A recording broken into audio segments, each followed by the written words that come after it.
የዚህን ሰማይ ከይኩታ መስሎን ሊሸኘኝ ማለዳ ደህና ሁን ብሎን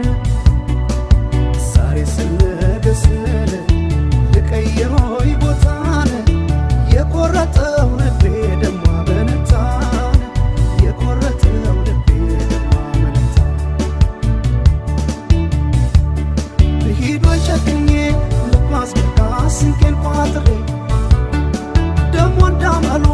አልሄዳለኝ እምቢ አለኝ እግሬ ብሂድ ወይ ጨክኜ ልጓዝ በቃ ስንቄን ቋጥሬ ደሞ እንዳመሉ አልሄዳለኝ እምቢ አለኝ እግሬ